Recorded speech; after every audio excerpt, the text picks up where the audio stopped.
أعوذ بالله السميع العليم من الشيطان الرجيم. بسم الله الرحمن الرحيم. الحمد لله الذي هدانا لهذا وما كنا لنهتدي لولا أن هدانا الله لقد جاءت رسل ربنا بالحق. الصلاة والسلام على رسول المسدد المصطفى الأمجد المحمود الأحمد أبي القاسم محمد.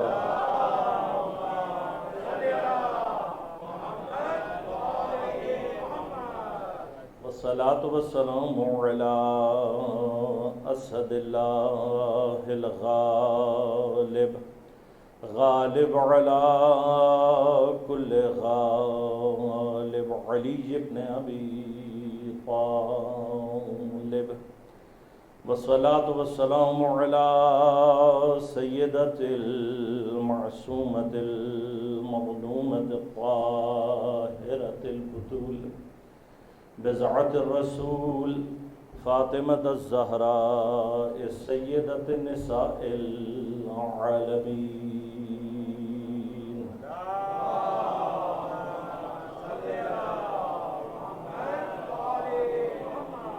والصلاة والسلام على الحسن المجتبى والحسين المظلوم وأهل بيته الطيبين الطاهرين المعصومين المظلومين المنتجبين المنتخبين، لا سيما بقية الله في الأراضين. روحي وأرواح العالمين لتراب مقدمه الفداء، ولعنة الله على أعدائهم أجمعين. أما بعد، قال الله تعالى في كتابه الكريم: بسم الله الرحمن الرحيم. قل إن كنتم تحبون الله فاتبعوني يحببكم الله ويغفر لكم ذنوبكم واللہ غفور رحیم. صلوات.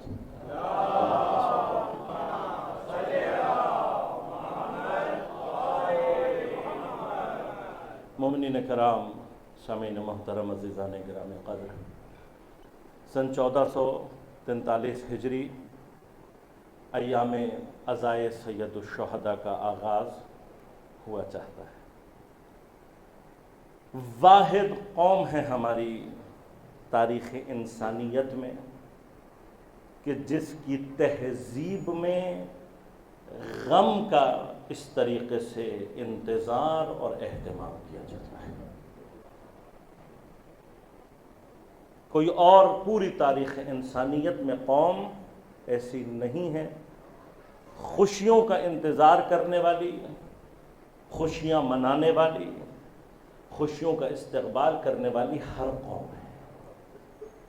قیامت کے دن انشاءاللہ یہ ہمارا امتیاز ہوگا کہ ہم پیغمبر کی اس حدیث کا مصداق ہیں کہ اِنَّا لِقَتْلِ الْحُسَيْنِ حَرَارَةٌ فِي قُلُوبِ الْمُؤْمِنِينَ لَا تَبْرَدُ أَبَدًا. کبھی بھی یہ آگ ٹھنڈی ہونے والی. اور اس سال کے اس عشرہ اولا میں آپ کی خدمت میں جو گزارشات لے کر حاضر ہوا ہوں، عنوان انشاءاللہ تبارک و تعالی خداوند کریم کی توفیقات اگر شامل حال رہیں تو حب الہی اور گھر. اور اس موضوع پر گفتگو کے لیے سورہ مبارکہ آل عمران کی 31 نمبر آیت کو سرنامہ کلام کے طور پر آپ کی خدمت میں تلاوت کیا. میری پوری کوشش ہوگی کہ جتنے بھی مطالب آپ کی خدمت میں عرض کروں وہ اسی آیت کے ضمن میں رہیں، اور انشاءاللہ کوشش کروں گا کہ مطالب آپ کی خدمت میں آیت کی تفسیر کے ذیل میں آپ تک پہنچا سکوں۔ عنوان ہے حب الہی، اللہ کی محبت۔ خود محبت ایک عنوان ایسا ہے کہ جس سے ہم علی الظاہر آشنا۔ علی الظاہر اس لیے کہہ رہا ہوں کہ حقیقی معنی میں آشنا ہیں یا نہیں، یہ انشاءاللہ گفتگو کے دوران آپ کی خدمت میں بہت سارے تصورات، بہت سارے مفاہیم، بہت سارے کانسیپٹ ایسے ہیں کہ جن کے بارے میں ہمارا عمومی خیال یہ ہوتا ہے کہ ہمیں پتہ ہے کہ یہ کیا ہے۔ ایک عمومی طور پر ہمارے ذہن میں ان کے بارے میں یہ بات موجود ہوتی ہے، ہمیں معلوم ہے کہ اسے کیا کہتا ہے۔ مثلا یہی لفظ محبت، اگر اس کے بارے میں بات کی جائے تو ہر شخص کہے گا ہاں ہمیں معلوم ہے محبت کیا ہوتی ہے۔ لیکن جب ہم قرآن کریم میں تدبر کرتے ہیں، آیات، روایات اور احادیث میں تتبع کرتے ہیں، فکر کرتے ہیں، غور کرتے ہیں، تو ہمیں معلوم ہوتا ہے کہ دین کا جو تصور ہے اور کانسیپٹ ہے اسی مفہوم کے بارے میں وہ اس سے مختلف ہے جو ہمارے ذہن میں محفوظ ہے۔ دیکھیے قرآن کریم اللہ تبارک و تعالیٰ کا کلام کہ جو اب نازل ہونے سے لے کر قیامت تک اس کے علاوہ پروردگار ہم سے گفتگو نہیں کرے گا، اور قیامت تک اپنے لیے ہدایت اور رہنمائی ہم نے اسی کتاب سے حاصل کرنی ہے اور اسی کلام سے حاصل کرنی ہے۔ اب قیامت تک کے لیے جو کتاب ہدایت اور رہنمائی بن کر آئی ہے اس سے ہر دور میں اپنے لیے رہنمائی حاصل کرنے کے لیے، ہدایت لینے کے لیے راستہ کیا ہے؟ راستہ یہ ہے کہ اگر کلام حکیم کا ہے، اگر گفتگو کسی علیم اور قدیر کی ہے، تو سب سے پہلے مرحلے میں اس کے الفاظ پر غور کیا جائے اور یہ دیکھا جائے کہ حکیم نے یہ لفظ کیوں استعمال کیا، اور پھر یہیں سے ہمارے لیے بہت سارے راستے ہیں کہ جو بات ہے۔ اب محبت کا فعل جو بھی تصور آپ کے ذہن میں ہے انشاءاللہ میں آگے چل کر مزید بیان کروں گا، لیکن مرحلہ یہ ہے کہ کیوں ہم نے اس کو موضوع بنایا اور کیوں ہم اس لفظ پر بحث کرنا چاہتے ہیں۔ اس لیے کہ اگر میرا محبت کا جو میرے ذہن میں تصور اور کانسیپٹ ہے اگر وہ غلط ہے، محدود ہے یا ناقص و نامکمل ہے، یہ تینوں کنڈیشنز ہو سکتی ہیں۔ ان تینوں کنڈیشنز میں میرا جو کانسیپٹ آف محبت ہے جو میں نے عرض کیا، یا ہو سکتا ہے کہ کاملاً غلط ہو، یا ہو سکتا ہے ناقص و نامکمل ہو، یا محدود ہو۔ ان تمام صورتوں میں جو تصور محبت لیا ہوا ہوں، ہو سکتا ہے وہ محبت وہ ہو ہی نہ جو خدا ہم سے طلب کر رہا ہے۔ تو نتیجہ کیا نکلے گا؟ نتیجہ یہ نکلے گا کہ میں جس کو اپنا محبوب سمجھ رہا ہوں وہ میرا دشمن نکل آئے گا، اور جس کو میں دشمن سمجھ رہا ہوں وہی میرا ہو سکتا ہے دوست ہو۔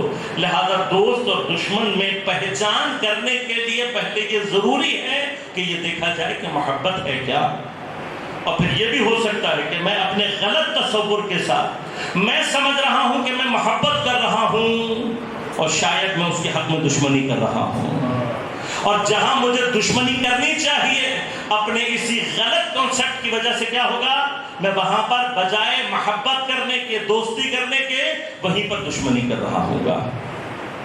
لہذا عین ممکن ہے کہ پہلے مرحلے میں شناخت دوست اور دشمن، میں دشمن اور دوست کو پہچاننے میں مسئلہ کر دوں، اور دوسرے مرحلے میں یہ ہو سکتا ہے دوست کے ساتھ دشمنی کر رہا ہوں اور دشمن کے ساتھ محبت۔ لہذا اس کو جاننا ضروری ہے، اور پھر جب ہمیں پتہ لگے گا کہ محبت کو جو قرآن کہہ رہا ہے، جس طریقے سے بیان کر رہا ہے، اگر اس کے معنی مختلف ہیں، اگر اس کی بہت ساری اقسام ہیں، تو پھر وہ کون سی محبت ہے جسے خدا ہم سے طلب کر رہا ہے؟ لہذا غور کیجئے گا کہ قرآن اپنے لیے، اپنے پڑھنے والوں کو جو پیغام دے رہا ہے وہ یہ ہے کہ افلا یتدبرون القرآن، تم قرآن میں تدبر اور تفکر کیوں نہیں کرتے؟ کہاں سے تدبر اور تفکر شروع کریں؟ قرآن کے ظاہر اور قرآن کے الفاظ سے۔ لہذا اب ہم تدبر، ہم تفکر، ہم اپنی سوچ کا دائرہ قرآن کے الفاظ کے ساتھ ساتھ آگے بڑھائیں گے۔ ارشاد کیا فرما رہا ہے پروردگار؟ فرما رہا ہے قل، اے نبی آپ کہیے، کہہ دیجئے، یہی معنی ہے، کہو اے نبی تم کہو۔ انشاءاللہ میں اس کی تفصیل آپ کی خدمت میں عرض کروں گا، اس لفظ قل پر بھی بحث آپ کی خدمت میں عرض کروں گا۔ آج تھوڑی سی دیر کے لیے ذہن کو تھوڑا سا چلائیے گا کہ قرآن کس سے مخاطب ہے؟ ہم سے۔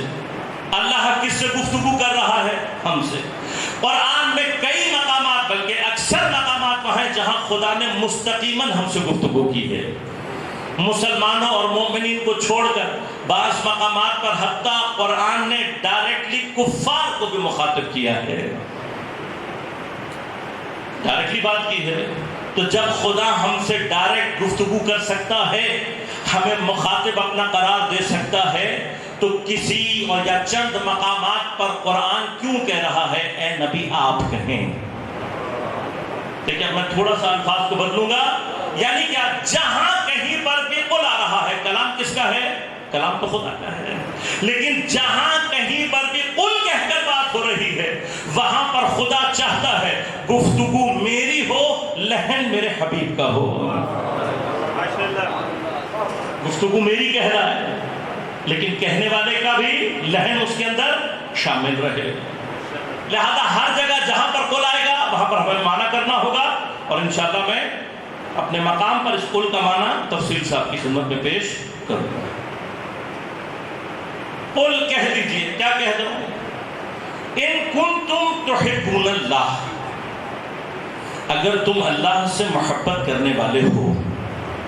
دیکھیے میں ایک ایک لفظ کا ترجمہ بہت دقت کے ساتھ کر رہا ہوں۔ یہی لحن کلام ہے جس سے اب ہم نے بات سمجھنی ہے، کہ ہمارے پاس تو الفاظ کے سوا کچھ نہیں ہے، قرآن اور اس کی آیات ہے۔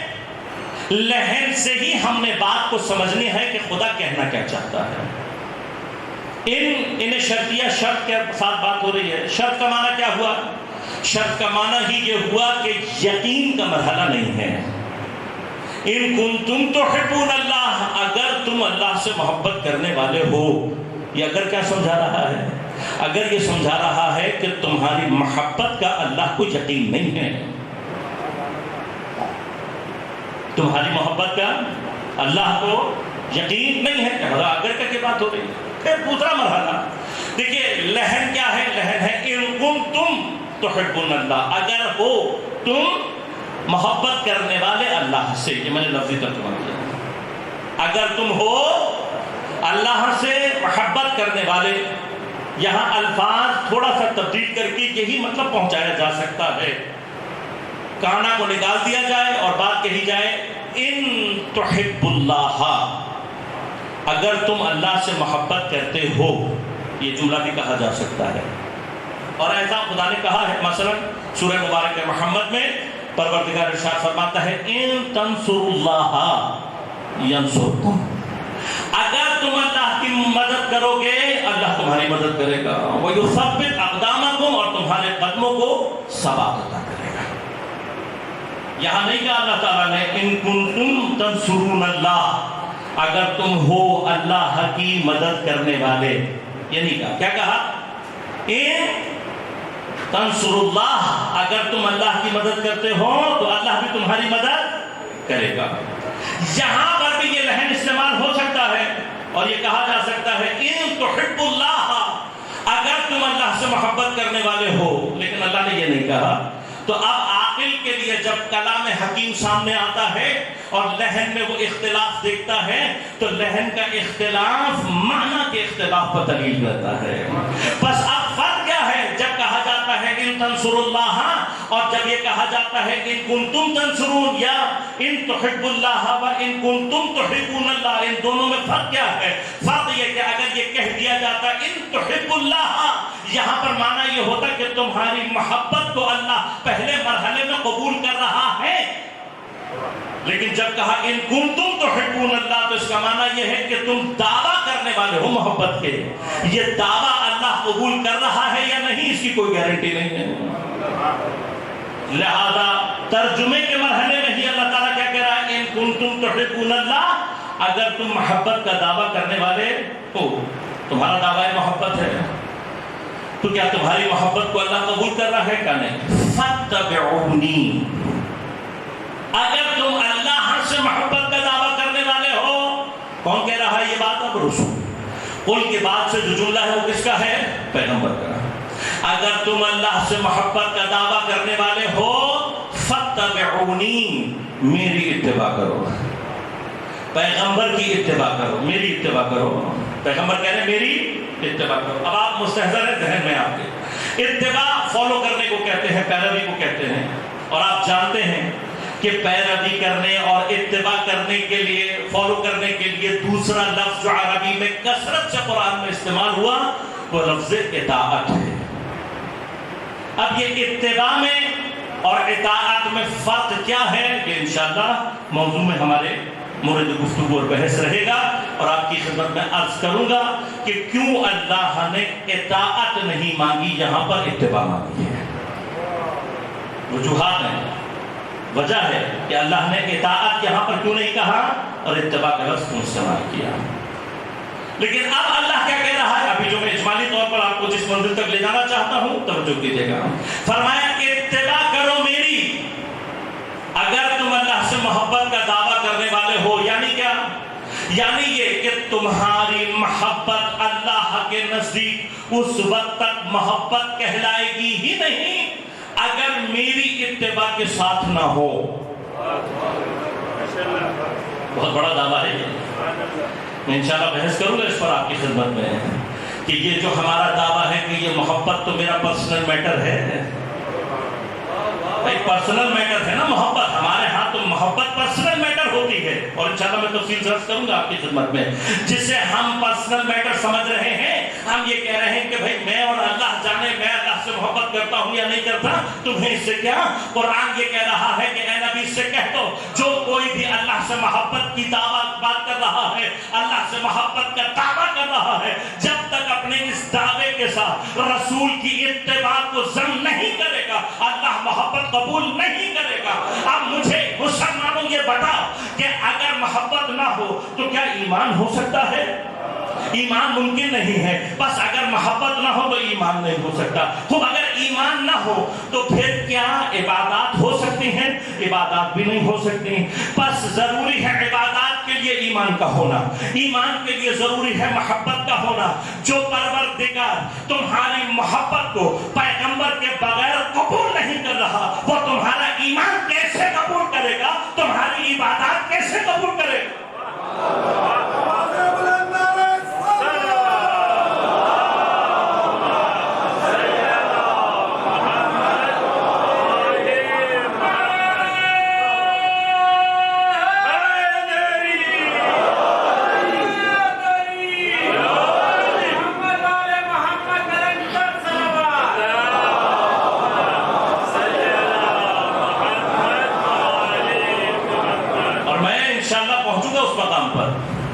آپ کو لے کر انشاءاللہ وہاں تک ہم جائیں گے کہ خدا سے محبت کی جا سکتی ہے یا نہیں، اور کی جا سکتی ہے تو کیسے کی جا سکتی ہے، پہنچوں گا اس مقام پر انشاءاللہ اگر خدا نے توفیق دی ہے۔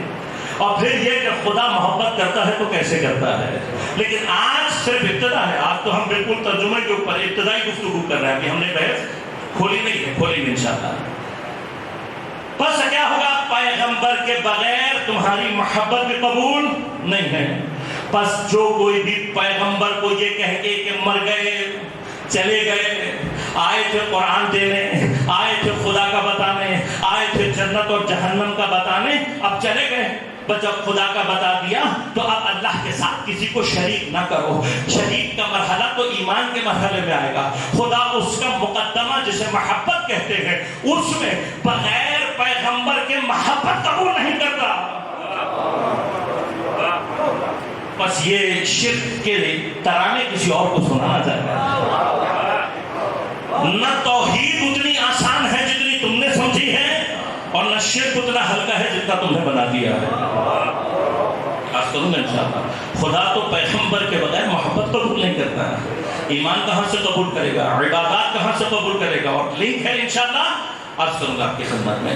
اب اگر تم نے اتباع کر لی تو پھر کیا ہوگا؟ جواب ان کنتم تحبون اللہ فاتبعونی. اللہ سے محبت کا دعویٰ کرنے والے ہو کیا کرو؟ میری اتباع کرو. کیا ہوگا؟ یحببکم اللہ.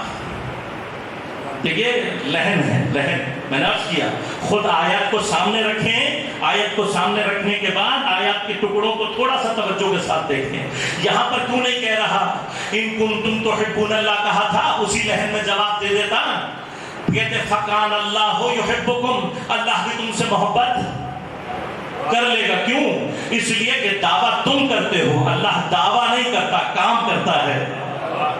اللہ کی کوئی بات بھی دعویٰ نہیں ہے. تم کرو گے, اتباع کر لو, یحببکم اللہ. بس اب اور کرنے کی ضرورت ہے. اللہ میری محبت کی وجہ سے محبت کرے گا یا پیغمبر کی اتباع کی وجہ سے محبت کرے گا؟ سوال ہے یا نہیں ہے؟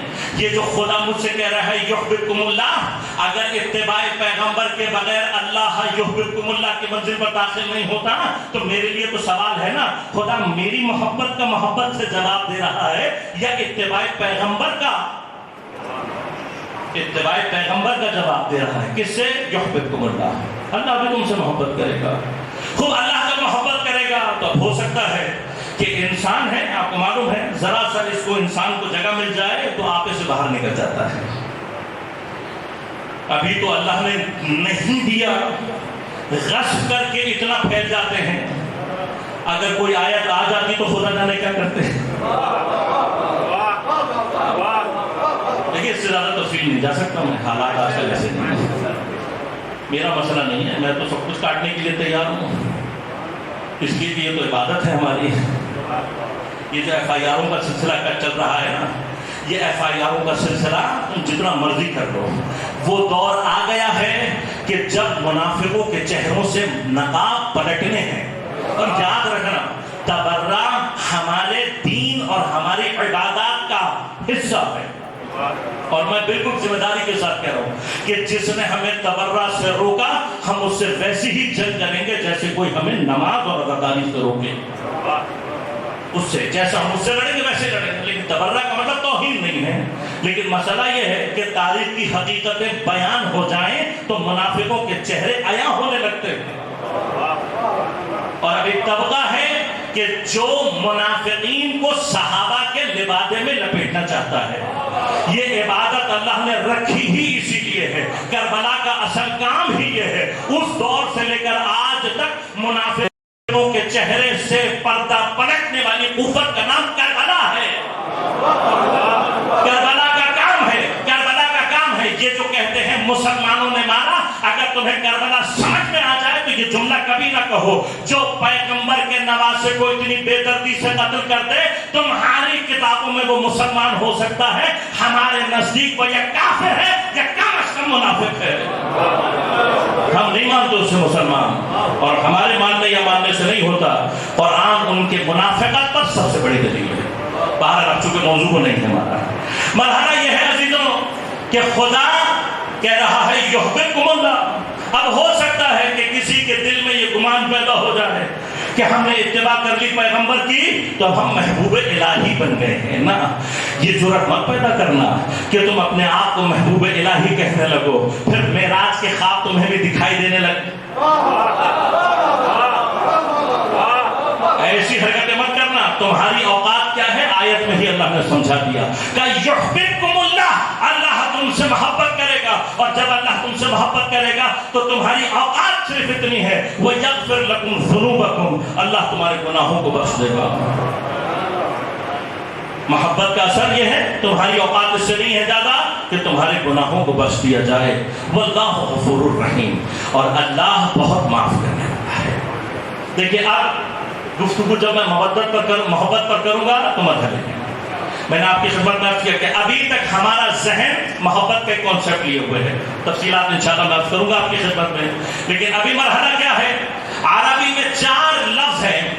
ویسے تو الفاظ زیادہ ہیں لیکن میں قرآن کی روشنی میں بات کر رہا ہوں. 4 لفظ خاص طور پر ایسے ہیں کہ جن کو اردو میں محبت کے معنی میں ترجمہ کیا جاتا ہے. ان میں سے ایک لفظ خود محبت ہے جس کا اصل معنی ہے حب.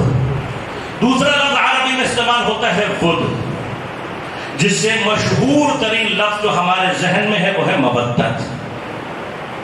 تیسرا لفظ ہے جس کا معنی محبت اور دوستی کیا جاتا ہے وہ لفظ ولایت، جس کا مادہ ولایلی ہے. ولایت کے لفظ سے بھی آپ آشنا ہے. چوتھا لفظ جسے عربی نے استعمال کیا اسی معنی میں اور ہم اسی معنی میں محبت میں اس کا ترجمہ کرتے ہیں وہ لفظ ہے عشق. ہم عشق، ولایت، مودت اور محبت سب کے ایک معنی کرتے ہیں، لیکن عربی میں ان سب کے معنی مختلف ہیں. کیا اختلاف ہے وہ انشاءاللہ آپ کی خدمت میں عرض کروں گا. آج ابتدائی طور پر 2 باتیں سنیں. پہلی بات یہ کہ اللہ تبارک و تعالی نے قرآن میں لفظ محبت بھی استعمال کیا. آیت میں نے آپ کی خدمت میں پڑھی اور بہت ساری آیات موجود ہیں تو انشاءاللہ آپ کی خدمت میں پیش کروں گا. مودت کا لفظ بھی اللہ تعالیٰ نے استعمال کیا قرآن میں اور آپ اچھی طرح سے جانتے ہیں. یقیناً یہ آیت آپ سب کے ذہنوں میں محفوظ ہے اور وہ بھی مقام وہی ہے. محبت کا مقام بھی وہی ہے، مودت کا مقام بھی وہی ہے. وہاں پر بھی اللہ تعالیٰ کیا کہہ رہا ہے؟ قل، اے حبیب آپ کہیے، لا اسألکم علیہ اجرا الا المودۃ فی القربہ، میں اپنی نبوت کا تم سے کوئی اجر نہیں مانگتا سوائے اپنے اقربا کی مودت کے. بس یہاں محبت کیوں نہیں کہا، مودت کیوں کہا، وہ انشاءاللہ آپ کی خدمت میں عرض کروں گا. اور اس طرح سے ولایت کی آیات یقیناً آپ کے ذہنوں میں موجود ہیں. اب غور کیجیے گا، اللہ تبارک و تعالی محبت کا اور عشق کا مادہ ایسا ہے کہ جس کو قرآن نے کہیں پر بھی استعمال نہیں کیا. کیوں نہیں کیا انشاءاللہ وہ کل آپ کی خدمت میں عرض کروں گا کہ عشق کا مادہ کیوں نہیں استعمال ہوا. روایات میں ملتا ہے قرآن میں لفظ عشق اور اس کا کوئی مشتق نہیں ملتا، نہ عاشق نہ معشوق نہ عشق، کچھ نہیں. کیوں نہیں کیا انشاءاللہ عرض کروں گا آپ کی خدمت. اب یہ جو 3 باتیں، محبت بھی استعمال کیا، مودت بھی استعمال کیا، ولایت بھی استعمال کیا، ان میں سے اللہ تبارک و تعالیٰ نے اپنے لیے محبت کے مرحلے میں کہا تم محبت کرتے ہو، اللہ بھی محبت کرتا ہے. 2 طرفہ. ولایت کے لیے بھی کیا کہا؟ اللہ ولی الذین آمنوا، اللہ ولی ہے، اور دوسری طرف سے فرمایا الا اولیاء اللہ، اللہ کے اولیاء اللہ سے محبت کرنے والے. 2 طرفہ. لیکن مودت کے لیے صرف یہ فرمایا کہ تم مودت کرو، تم کرو مودت. یہ مودت تمہارا کام، اللہ کا کام نہیں. کیوں نہیں ہے یہ انشاءاللہ تفصیل کر آپ کی خدمت میں عرض کروں گا. یہ سارے کے سارے جتنے بھی، چونکہ آج ابتدائی گفتگو ہے، ایک جسے کہنا چاہیے سرفہرست تیار کر رہا ہوں تاکہ آپ کو بتا سکوں کہ میں گفتگو کہاں کہاں تک لے کر جاؤں گا انشاءاللہ.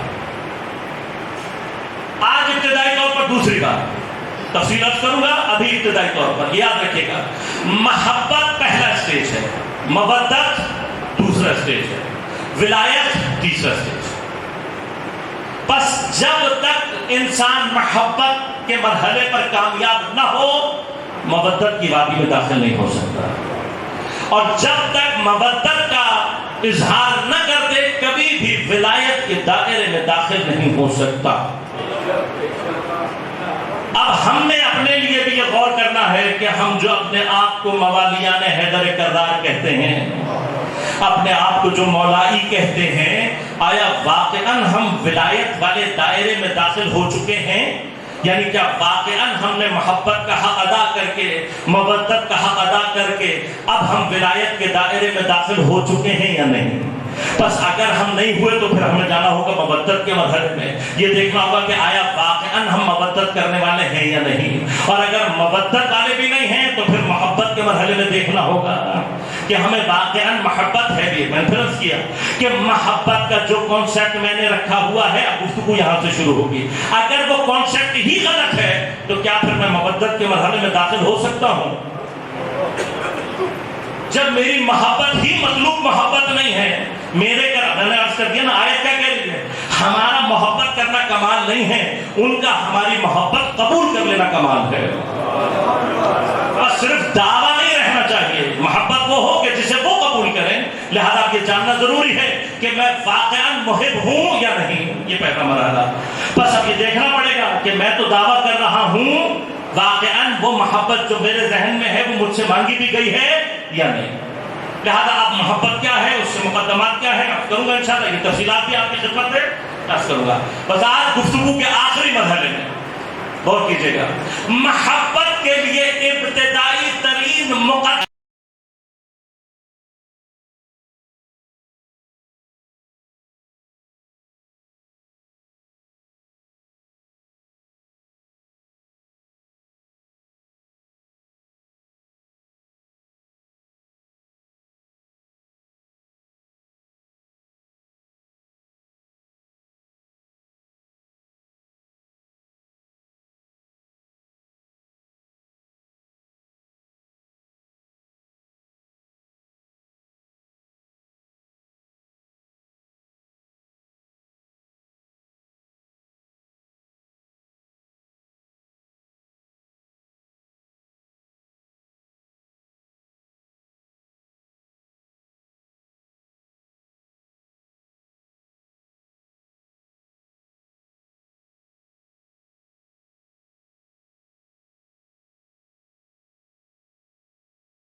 عباس علیہ السلام سب کو جمع کر کے کہا نانا کا مدینہ ہمارے قابل نہیں رہا، بہن ہم جانا چاہتے ہیں، راستے کے لیے تیاری ہو رہی ہے۔ بس میں آخری مرحلے پر گفتگو کو لے کر آیا کہ جب قافلہ تقریباً تیار ہو گیا اور آخری مرحلوں میں داخل ہو رہا ہے کہ جب مخدرات عصمت و طہارت میں سوار ہونا ہے تو راوی کہتا ہے رات کا انتخاب کیا گیا، بیویاں باہر آ رہی ہیں، روشنی نہیں ہونی چاہیے، اور رات کی تاریکی میں بھی قناتوں کو لگایا گیا۔ محاصرے پہ بنی ہاشم کے جوان کھڑے ہیں، عجیب احتشام سے بیویاں سوار ہو رہی ہیں۔ جب بھی کوئی بیوی باہر آتی اس کا کوئی نہ کوئی وارث آگے بڑھ کر اس کو سہارا دے کر اس کے قجامے میں اس کو سوار کراتا۔ جناب ام فروا آگے بڑھی تو جناب قاسم نے سہارا دیا، جناب ام کلثوم آگے بڑھی تو جناب عباس نے سہارا دیا۔ ایک ایک بیوی کو وارث سوار کرا رہا، لیکن ایک بیوی کی جیسے ہی آمد ہوئی بنی ہاشم کے جوانوں میں سرسیمہ کی نظر آ رہی ہے۔ ارے کوئی دوڑ کر ابا کا دامن اٹھا رہا ہے، کوئی بازوؤں کو سہارا دینے کے لیے تیار کھڑا ہوا ہے، کسی نے اپنا زانو طے کیا کہ بیوی پیر رکھ کر کچابے میں سوار ہو تو پوچھنے والے نے پوچھ لیا ارے اتنے احتشام سے کس کا سوار کیا مرحلہ آ رہا ہے؟ کہا یہ زینب کبریٰ ہے، میری بیوی آج اتنے اہتمام سے سوار ہو گئی، بس 11 محرم کی صبح آنے دو، ارے آج بس گردن بندے ہوں گے، سر بندہ نہیں ہوگی، بے کچاوا اونٹ ہوگا، ارے شور دیکھ رہا ہوگا،